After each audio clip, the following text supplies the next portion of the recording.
बहुत समय पहले की बात है। पुराने समय में 3 भिक्षु रहते थे। उनका नाम किसी को नहीं पता था, क्योंकि उन्होंने कभी अपने बारे में कुछ बताया ही नहीं। उन्होंने कभी किसी बात का जवाब नहीं दिया। चीन में उन्हें बस 3 हंसते हुए भिक्षु के नाम से जाना जाता था। वे तीनों सिर्फ एक ही काम करते थे। एक गांव में प्रवेश करते, बाजार के बीचों बीच खड़े हो जाते और हंसना शुरू कर देते। वे अपने पूरे अस्तित्व के साथ हंसते। अचानक लोगों का ध्यान उनकी तरफ खींचा चला आता और धीरे धीरे उनके चारों तरफ एक बड़ी भीड़ इकट्ठा हो जाती। वे इतनी एकाग्रता और संपूर्णता के साथ हंसते कि उनकी हंसी देखकर सारा गांव हंसने लग जाता। जब वह पूरा गांव हंसी के समुद्र में डूब जाता तो वे दूसरे गांव चले जाते। वे अपनी हंसी से ऐसा माहौल बना देते कि लोग अपने सारे दुख दर्द भूलकर बस हंसने लग जाते।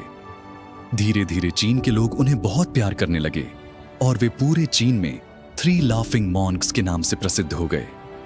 चीन के लोग उनका सम्मान करते थे। उनके पहले और उनके बाद भी किसी ने इस तरह से प्रचार नहीं किया कि जीवन केवल एक हंसी होना चाहिए और कुछ नहीं। वे विशेष रूप से किसी पर नहीं हंसते थे। वे बस हंसते थे जैसे उन्होंने ब्रह्मांडीय मजाक को समझ लिया हो, जैसे उन्होंने ईश्वर की मजाक को समझ लिया हो। उन्होंने एक शब्द का उपयोग के बिना पूरे चीन में इतना आनंद फैलाया जितना आज से पहले किसी ने न फैलाया था। लोग उनका नाम पूछते, लेकिन वे बस हंसते, तो यही उनका नाम बन गया, 3 हंसते हुए भिक्षु। समय के साथ तीनों बूढ़े हो गए। एक रात जब वे एक गांव में ठहरे हुए थे, उन तीनों में से एक भिक्षु की मृत्यु हो गई। पूरा गांव स्तब्ध रह गया। सबको उम्मीद थी कि जब उनमें से एक की मृत्यु होगी तो बाकी 2 जरूर रोएंगे। यह देखने लायक होगा, क्योंकि किसी ने भी कभी इन लोगों को रोते हुए नहीं देखा था। जब सुबह हुई तो पूरा गांव इकट्ठा हुआ, लेकिन दोनों भिक्षु तीसरे की लाश के पास खड़े जोर जोर से हंस रहे थे। ऐसी हंसी उन्होंने आज से पहले कभी नहीं हंसी थी। गांव के कुछ बड़े बुजुर्गों ने उन्हें समझाने की कोशिश की, यह आपका साथी था और उसकी मृत्यु पर आपको हंसना नहीं चाहिए। तब उस दिन पहली बार उन भिक्षुओं ने लोगों से बात की। उन्होंने कहा, हम हंस रहे हैं क्योंकि यह आदमी जीत गया है। हम हमेशा सोचते थे कि पहले कौन मरेगा, लेकिन इस आदमी ने पहले मरकर हमें हरा दिया। हम उसकी जीत पर हंस रहे हैं। इसके अलावा यह कई वर्षों तक हमारे साथ रहा। हम एक साथ हंसे। हमने एक दूसरे की उपस्थिति का आनंद लिया। उसे अंतिम विदा देने का इससे बेहतर तरीका और क्या हो सकता है। हम केवल हंस सकते हैं, लेकिन पूरा गांव दंग था। जब मृत भिक्षु के शरीर को अंतिम संस्कार के लिए चिता पर ले जाया गया तो सारे गांव वालों को एहसास हुआ कि शेष दोनों केवल मजाक नहीं कर रहे थे। वह तीसरा जो मृत था वह भी हंस रहा था।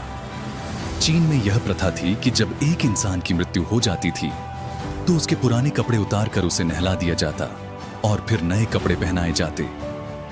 लेकिन मरने से पहले उस भिक्षु ने अपने साथियों से कहा था, मेरे कपड़े मत बदलना, मुझे स्नान मत करवाना, क्योंकि मैं कभी अशुद्ध हुआ ही नहीं। मेरे जीवन में इतनी हंसी आई कि कोई अशुद्धता जमा ही नहीं हो सकती थी। मैंने कोई धूल जमा नहीं की है। हंसी हमेशा युवा और ताजा होती है, इसलिए मुझे नहलाकर मेरे कपड़े मत बदलना। जब तीसरे भिक्षु के शरीर पर आग लगाई गई तो गांव वालों को पता चला कि उसने मरने से पहले अपने कपड़ों में कुछ पुराने चीनी पटाखों को छिपा रखा था। जैसे ही आग लगाई गई, पटाखे फटने लगे और आसमान में रंग बिरंगे धुएं में फैल गए। यह देखकर एक बार फिर पूरा गांव जोर जोर से हंसने लगा। इस तरह वह तीसरा भिक्षु मरने के बाद भी सारे गांव वालों को हंसा गया। यह देखकर शेष दोनों भिक्षुओं ने कहा, चालाक आदमी, तुम मर चुके हो, लेकिन तुमने हमें एक बार फिर हरा दिया। तुम्हारे द्वारा गांव वालों के चेहरों पर लाई गई यह हंसी आखिरी हंसी थी।